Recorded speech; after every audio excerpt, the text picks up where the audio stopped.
അത് എവിടെയാ? മദീനത്തെ പള്ളിന്റെ ഉള്ളിൽ തന്നെ മൗലിദ് ഓതിയിട്ടുണ്ട്.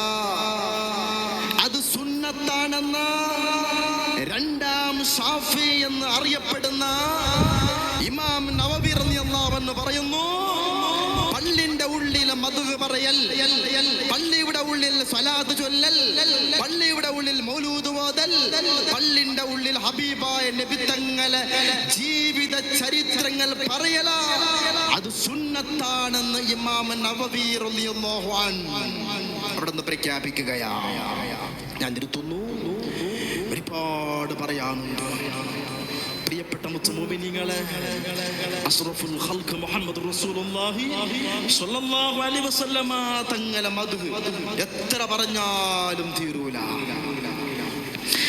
എന്നിട്ടോ ബഹുമാനപ്പെട്ട ഇത്രയാ മൗലിദ് 300 കൊല്ലമായിട്ടുള്ളൂ. അതിന് മുമ്പ് മൗലൂദില്ല. ആ മൗലൂദിന്റെ ഹബീബാ നബി തങ്ങളെ മൗലൂദ് ഓതുന്നതിന്റെ മഹത്വമാണ് മലിക്കുൽ മുളഫർ രാജാവ് പറയുന്നത്. സുബ്ഹാനല്ലാഹ്. ഓ പ്രിയപ്പെട്ട മുഅ്മിനീങ്ങൾ, അത് മനസ്സിലാക്കിക്കൊണ്ടാണ്, അത് അറിഞ്ഞതുകൊണ്ടാണ് ആ രാജാവ് മൗലൂദിന്റെ മഹത്വം അറിഞ്ഞതുകൊണ്ടാണ് ഭയങ്കര വലിയൊരു സംഭ്രമമായി മൗലൂദ് കൊണ്ടാടുകയാണ് മുളഫർ രാജാവ്. ഉസ്താദ് പിന്നെ വിട്ടില്ല, പിന്നെ ഉണ്ട്, പിന്നെ പറയുകയാണ്, നബിക്കുള്ള മൗലിദ് വീട്ടിലും ഓതേണ്ടതാ.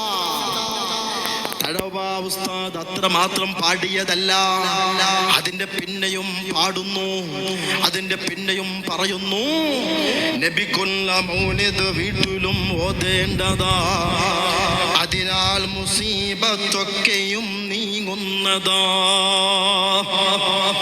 അപ്പൊ പൊരയില് മൗലിദ് ഓതുമ്പോ മുസീബാത്തുകൾ നീങ്ങുകയാണ്. എന്നിട്ടോ കല്ലന്റെ ശല്യം, എങ്ങനെ കല്ലന്റെ ശല്യം തന്നെയും ഒതുങ്ങുന്നതാ, ദാരിദ്ര്യവും നീങ്ങുന്നതായി കാണുന്നതാ, ഹർക്കും വബാവും ഒക്കെയും കാക്കുന്നതാ, കണ്ണേർ ഹസദ് നീങ്ങുവാൻ ഒതുങ്ങുന്നതാ. ഒരുപാട് മാരകമായ ആഫത്തുകൾ, മുസീബാത്തുകൾ ഒക്കെ നീങ്ങി പോകുമെന്ന് ബഹുമാനപ്പെട്ട തഴവ ഉസ്താദ് അത്രമാത്രം പാടിയിട്ട് നിർത്താതെ പിന്നെയും ഒരുപാട് മൗലൂദിന്റെ മഹത്വങ്ങൾ പാടി നമുക്ക് അവിടെ നിന്ന് പഠിപ്പിച്ചു തരികയാണ്. ഞാൻ നിർത്തി. അല്ലാഹു ഈ മജ്ലിസ് അല്ലാഹു ഖബൂൽ ചെയ്യുമാറാകട്ടെ, അല്ലാഹു സന്തോഷം നൽകുമാറാകട്ടെ. അൽഹംദുലില്ലാഹ്.